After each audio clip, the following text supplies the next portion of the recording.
Hello everyone, welcome to my dream success channel.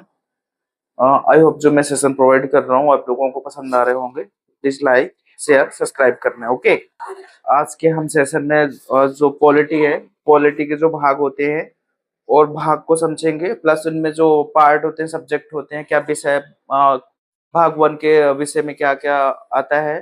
ठीक है, भाग टू के अंतर्गत क्या आता है, थ्री के, फोर, फाइव, सिक्स, अब जो 20 तक हमारे भाग होते हैं उन बेसिस पे हम लोग चर्चा करेंगे। इनकी पूरी डिटेल मैं एक मैराथन क्लास बनाऊंगा जिसमें से हम पूरी डिटेल से समझेंगे। आज हम टॉपिक वाइज हम भाग को समझेंगे। ओके, जिसमें से भाग रिलेटेड फर्स्ट भाग में क्या है, टू में क्या है, थ्री में 20 तक जो भाग होते हैं हम वो समझ लेंगे। ठीक है, और जो हम इनकी जो अंदर की डिटेल्स है वो हम बाद में समझेंगे। पूरे सेशन में प्रोवाइड करूंगा, 1 घंटा समथिंग लगेगा उसको समझाते हुए।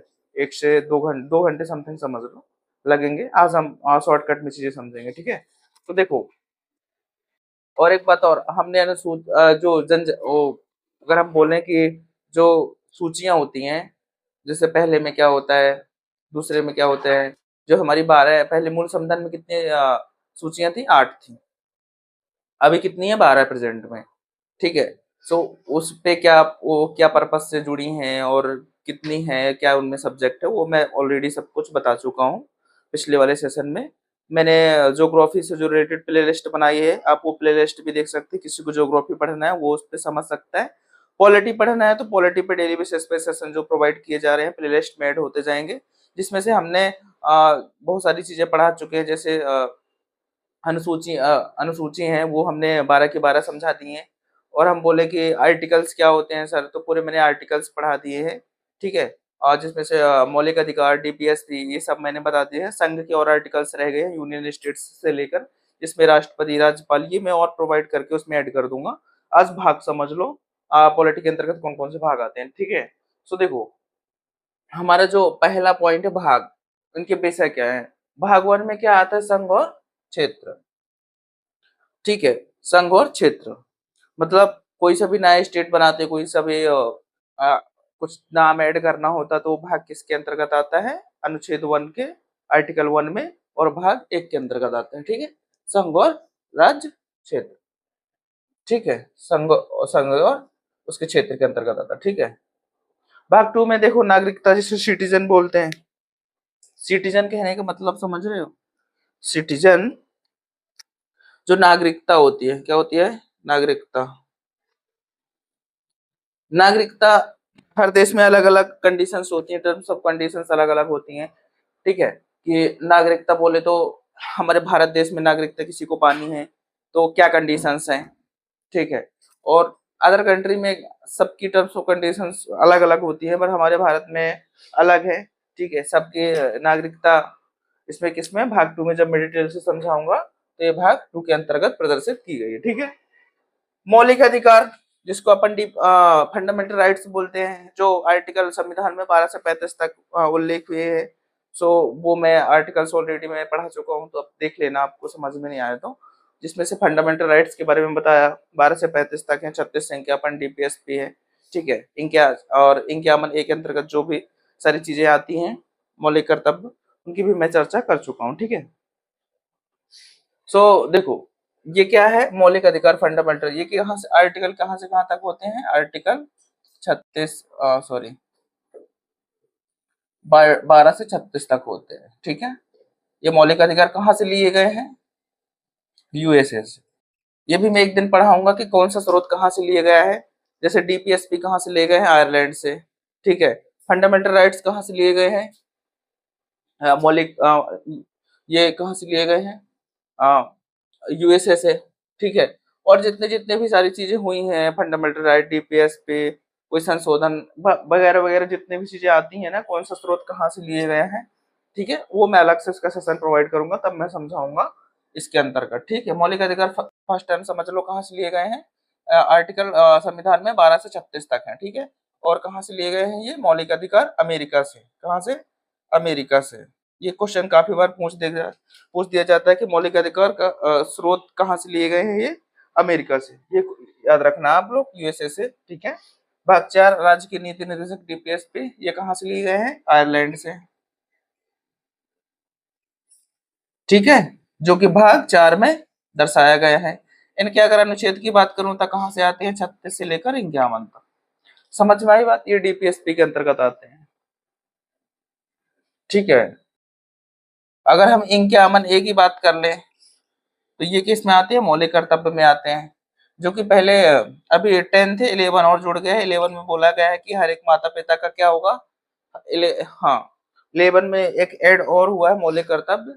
इसमें बोला गया है कि कोई भी पेरेंट्स है, मम्मी पापा जिसको हम लोग बोलते हैं, उनके जो बच्चे हैं, कई बच्चे ऐसे होते हैं जिनके पेरेंट्स ऐसे होते हैं कि बच्चों को पढ़ाना ही नहीं चाहते, क्या नहीं करना चाहते, पढ़ाना नहीं चाहते। तो क्या रहता है कि जब पढ़ाना नहीं चाहते तो वो ग्रोथ कैसे कर पाएंगे, और काफी चीजों में पिछड़े रह जाएंगे। जैसे एसटी की जनजातियां, काफी क्षेत्र हमारे जो एमपी एरिया है, जो हमारे स्टेट है मध्य प्रदेश, उसमें बहुत सारी जनजातियां निवास करती है। उनका एक पिछड़े होने का रीजन क्या है, एजुकेशन ना होना। एजुकेशन हर इंसान को कुछ ना कुछ सिखाता है, ठीक है। एजुकेशन से हम अपनी अच्छी चीजों को अचीव कर सकते हैं, सारे अधिकार को समझ सकते हैं, सारे अधिकार को समझ सकते हैं। ठीक है, आई होप समझ में आया होगा। ठीक है, एक मिनट रुक जाओ। ठीक है, तो ये भाग 4 के राज्य की नीति शीर्षक डीपीएसपी में आता है, जहां कहा 36 से 51 तक लिए गए। ठीक है, और ये कहां से, इसका स्रोत क्या है, आयरलैंड है। ठीक है, आयरलैंड आयरलैंड से ये राज्य के अपने डीपीएसपी हमारे भारतीय संविधान में जोड़े गए हैं। ठीक है, समझ में आई बात, आई होप ये समझ में आया होगा। ठीक है, और भाग 5 में क्या है, संघ है। संघ का मतलब इसमें केंद्र सरकार, ये सारी चीजें आती हैं, जिसमें से बोले तो राष्ट्रपति, राज्यपाल, ये सारे जितने आर्टिकल है वो संघ के अंतर्गत आते हैं। जो हाई कोर्ट, सुप्रीम कोर्ट के न्यायाधीश होते हैं, ये सारी चीजें संघ के अंतर्गत आती हैं। ठीक है, यूनियन संघ जब आप पढ़ेंगे, तब मैं पढ़ाऊंगा, तब मैं समझाऊंगा। राज्य क्या है, राज्य की एक परिभाषा है जो जिसमें राज्य अपने डीपीएसपी नियम बनाता है। ठीक है, तो ये डीपीएसपी के अंतर्गत आता है। ठीक है, भाग 9 में क्या है, देखो पंचायत है। पंचायत मतलब जब आप 243 ए पढ़ेंगे, 243 पढ़ेंगे आर्टिकल, तब इसमें पंचायतों के बारे में बताया गया है। ठीक है, समझ में आई बात। पंचायत जैसे त्रिस्तरीय पंचायत, जो अपने नगरीय वो पढ़ेंगे ना, पंचायती राज पहले था सिलेबस में, अब चीजें काफी हट गई हैं। पहले एक पंचायती राज अभी भी है। जब आप मेंस में पेपर पढ़ेंगे ना, पेपर 2 का पार्ट ए, जो पॉलिटी से रिलेटेड है, उसमें आप पढ़ेंगे सारी चीजें, जिसमें से ग्राम पंचायत, नगर जो अपना खंड विकास खंड होता है, और नगर ग्राम पंचायत विकास खंड, और नगर पंचायत, फिर एक त्रिस्तरीय में आता है, फिर नगर पंचायत, नगर पालिका, नगर निगम, जो त्रिस्तरीय स्त्री में डिवाइडेड है ना, वो सारी चीजें प्रदर्शित करी गई हैं। जो ग्राम अलग होता है, ग्राम लेवल का, गांव लेवल का, ग्राम पंचायत, विकास खंड, और जो भी जैसे अब हम बात करें ग्राम पंचायत, हम उसकी नगर पंचायत, नगर पालिका, नगर निगम, ये तीन में एरियाज में डिवाइडेड रहता है। जब ये 243 की आप चीजें समझेंगे तब समझ में आएगा। ठीक है,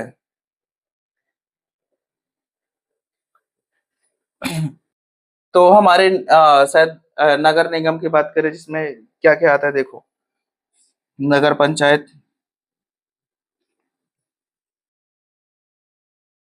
नगर पालिका, और नगर निगम। शायद अभी पहले 17 से 18 के समथिंग है अभी एमपी में, आप देख लेना अपने हिसाब से, 17-18 के समथिंग है। सो ये जब आप पढ़ेंगे ना पंचायती राज, जब उसमें चीजें दर्शाई गई हैं। भाग फिलहाल 9 में क्या दर्शाया गया है, पंचायत।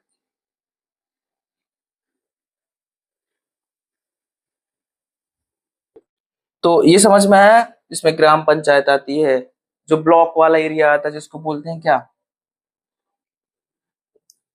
विकास खंड, ठीक है, विकास खंड। समझ में आया। फिर जब दूसरा वाला शुरू होता है तो नगर पंचायत, नगर पालिका और नगर निगम। ठीक है, ये 3 क्षेत्रों में इनकी जो सबसे बड़ी आबादी होती है वो कहाँ की रहती है? नगर निगम की। इनकी क्या रहती है? इनकी अलग अलग अलग डिवाइड। नगर पंचायत कितना, जिस कोई गांव बनाना है, कोई गांव घोषित करना है तो कितना 1000 लोग उसमें होने चाहिए। कितने? 1000 प्लस लोग होने चाहिए, तब वो गांव का निर्माण होगा। ठीक है, ये अलग बेसिस पर्पस पे है। और फिर जब आप पढ़ेंगे और ज्यादा पढ़ेंगे तो 30 से 50 की समथिंग किसमें आना चाहिए? विकास खंड में आना चाहिए। फिर सबसे ज्यादा कहाँ होते हैं? नगर निगम में। कितना रहता है? बोले तो हम 50 लाख से प्लस ही जनसंख्या होती है। ठीक है, सो आप ये जब मैं पढ़ाऊंगा भाग 9 तब आप समझ लेना अपने हिसाब से। ठीक है, नगर पंचायत, नगर पालिका, नगर निगम, ग्राम पंचायत और नगर पालिका और नगर निगम। ठीक है, नगर पंचायत, नगर पालिका, नगर निगम। त्रिस्तरी उसके हो गए, त्रिस्तरी इसके हो गए। भाग 9 के अंतर्गत 9 इसमें भाग 9 में देखो, 9 में एक में यही बता दिया मैंने, नगर पंचायत, नगर पालिका, नगर निगम, ये कितने 9A के अंतर्गत आता है। नगरी से रिलेटेड जो चीजें आती है 9A के अंतर्गत आती हैं। भाग तो 9 ही रहेगा, 9A और जुड़ जाएगा तो ये किस में आ जाएगा? नगर से रिलेटेड। ये ग्राम पंचायत मैंने बता दिया, ग्राम पंचायत और जो विकास फंड होता है, विकास खंड होता है, और नगर पंचायत के अंतर्गत। ठीक है, ग्राम पंचायत, विकास खंड, ब्लॉक वाला एरिया। ठीक है, ये वाली चीजें मैंने 9A के अंतर्गत बता दी। नगर पंचायत, नगर पालिका, नगर निगम। चीजें समझ में आई? आई होप ये समझ में आ गया होगा भाग। ठीक है, भाग 10 की बात करें तो किसके अंतर्गत आता है? अनुसूचित क्षेत्र के अंतर्गत आता है। किसमें आता है? अनुसूचित क्षेत्र के।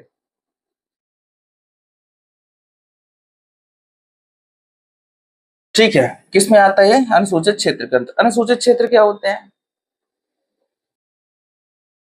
काफी ऐसे एरियाज डिवाइडेड रहते हैं जो भाग 10 में इसको प्रदर्शित किया गया है। देखो, ठीक है, वो जब मैं इसको डिटेल से पढ़ाऊंगा, स्टेट ST SC से रिलेटेड सारी चीजें, तब आपको मैं समझाऊंगा। भाग 11 में देखो क्या है? संघ और राज्य संबंध।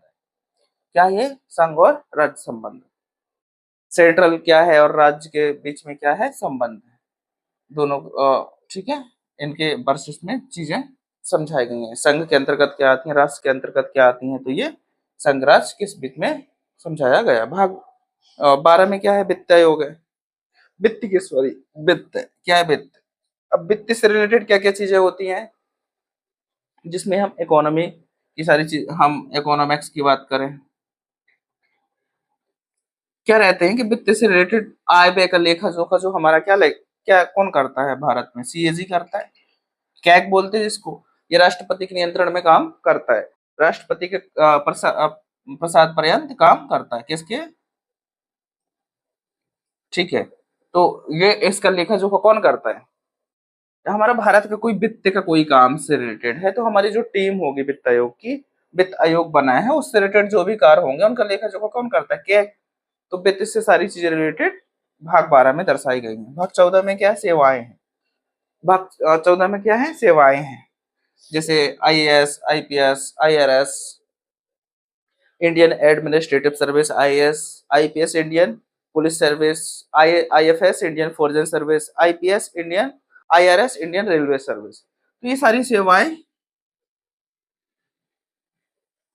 ये भाग, काफी चीजें हैं भाग 14 के अंतर्गत। सेवाओं में सब कुछ आ जाता है। देखो, कोई वो रिलेटेड सर्विस से रिलेटेड हो, और ये गवर्नमेंट से जितने एम्प्लॉय होते हैं इसके अंतर्गत में सारे काम करते हैं, वो सब आ जाते हैं। भाग 15 में देखो चुनाव है। भारत निर्वाचन आयोग भाग कितने हैं? भाग 15 में चुनाव को दर्शाया गया। इनकी कार्यकाल की अवधि कितनी होती है? 6 से 65 वर्ष। भाग 15 में जो भारत निर्वाचन आयोग बोलेंगे, इसमें क्या? भारत निर्वाचन आयोग। समझ में आई बात? इनके जो कार्यकाल के जो सदस्य होते हैं, वो कितनी इनकी कार्यावधि होती है? 6 से 65 वर्ष। ठीक है, चुनाव को दर्शाया गया है। ठीक है, जब आप पहले आयोग थे भारतीय निर्वाचन आयोग, तो हम जब यूनिट 10 थी हमारी, क्या थी? यूनिट 10। तब हम क्या रहता था कि हम अच्छे से चुनाव को ये सारी चीज़ों को पढ़ते थे। भारत निर्वाचन आयोग 1950 के पहले कितना था, कैसे थे और 1950 के बाद में क्या सुधार आए, सारी चीज़ें हम पढ़ते थे। बट अब आयोग हटा दिए गए हैं हमारे यूनिट 10 से, जो कि अब मेंस में पढ़ेंगे। लेकिन यूनिट 10 में प्रीलिम्स में आप जनजातीय जोड़ दिए गए हैं, तो उस पे आप ध्यान देना थोड़ा सा। भाग 16 में क्या विशेष प्रावधान है, कुछ कुछ टर्म्स ऑफ कंडीशंस में क्या है विशेष प्रावधान रखे जाते हैं, ठीक है। वो चीजें किसमें भाग 16 में दर्शाई गई है। भाग 17 में क्या है, राजभाषा है। राजभाषा, राजभाषा हमारी हिंदी है, ठीक है। अगर हम वर्ल्ड की बात करें कि हमारे, तो वो इंटरनेशनल लैंग्वेज क्या है, इंग्लिश है, ठीक है। भाग 17 में इसको दर्शाया गया है, ठीक है, राजभाषा के अंतर्गत, ठीक है। भाग 18 में क्या आपातकालीन है, 352 आपातकालीन राष्ट्रपति घोषित करता है, ठीक है। तो कुछ ऐसे प्रावधान है जब टर्म्स ऑफ इमरजेंसी में आपातकालीन प्रावधान भाग कितने में 18 में दर्शाए गए। 20 में क्या है, संविधान संशोधन है, जिसमें 368 के अंतर्गत आर्टिकल बात करें हम, तो 368 के अंतर्गत आता है, जिसमें से हम किसी भी कोई भी हम कोई भी नाम जोड़ना है, हटाना है, कोई अदर स्टेट बना है, तो हमें क्या करना पड़ता है, संविधान में संशोधन करना पड़ता है। तो 368 के अंतर्गत आता है, तो भाग 20 के अंतर्गत इसको दर्शाया है। आई होप ये समझ में आया होगा, ठीक है। आई होप ये सारी चीजें मैंने समझाने में अगर कहीं थोड़ा सा बहुत ये हवा हो गया है, तो मैं चीजें दोबारा रिपीट कर दूंगा उनको और समझा दूंगा। मुझे लग रहा है थोड़ा सा कि अगर यहाँ वहाँ कुछ होता है, आपको लगता है समझ में नहीं आया सर, जब मैं त्रिस्तरीय पंचायत पढ़ाऊंगा ना, नगरीय पंचायत, उसमें थोड़ा सा कुछ चीजें कंफ्यूजन की हैं, सो उसको मैं ठीक करूंगा और आपको प्रोवाइड करूंगा, ठीक है। बाकी रहता है ऐसे ही है, नगर पालिका में नगर पंचायत, नगर पंचायत, नगर पालिका, नगर, नगर पंचायत, नगर पालिका, नगर निगम, और ग्राम की बात करें तो ग्राम पंचायत और ब्लॉक वाला एक एरिया और आता है, उसको मैं और डिफाइन करूंगा, ठीक है। जब आप ये सारी चीजें पढ़ लेंगे, तब ये सारी चीजें आपको ये पता रहेगा कि भाग 1 के अंतर्गत क्या आता है, 2 के क्या आता है, 3 के क्या आता है, सारी चीजें रहती हैं।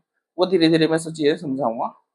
जो भी इसके जो भी इसका डाटा होगा उसको मैं देख लूंगा एक बार और चीजें समझा दूंगा। आई होप ये सेशन आपको पसंद आया होगा, ठीक है। ये और समझ लेना, इनके मैं स्रोत और पढ़ा दूंगा, और संघ के यूनियन के जो आर्टिकल्स हैं उनको मैं और समझाऊंगा, ठीक है। और ये अपने ये भाग से रिलेटेड सारी चीजें थी, आप याद कर लेना। भाग 1 में क्या है, 2 में क्या है, 3 में क्या है, 4 में क्या है, क्योंकि ये पूछ देता है, ठीक है। कि मौलिक अधिकार कौन से भाग में है, पूछ देता है, ठीक है। आपको पता होना चाहिए, आप पॉलिटी पढ़ रहे हैं तो ये चीजें आपको नॉलेज में होनी चाहिए, ठीक है। तो ये सेशन अपन यहीं पे एंड करते हैं, और नेक्स्ट वाले सेशन पे थोड़ा सा यूनियन वाले आर्टिकल्स बताऊंगा, और इससे जिस इनकी जो अंदर की जो चीजें हैं पार्ट 1 के अंतर्गत जो चीजें आती है, और जो भी डाटा रहेगा 1 से लेकर 20 तक, उसका मैं मैराथन बनाऊंगा और सारी चीजें मैं प्रोवाइड करूंगा। इसको लाइक, सब्सक्राइब, शेयर करना है। Thank you very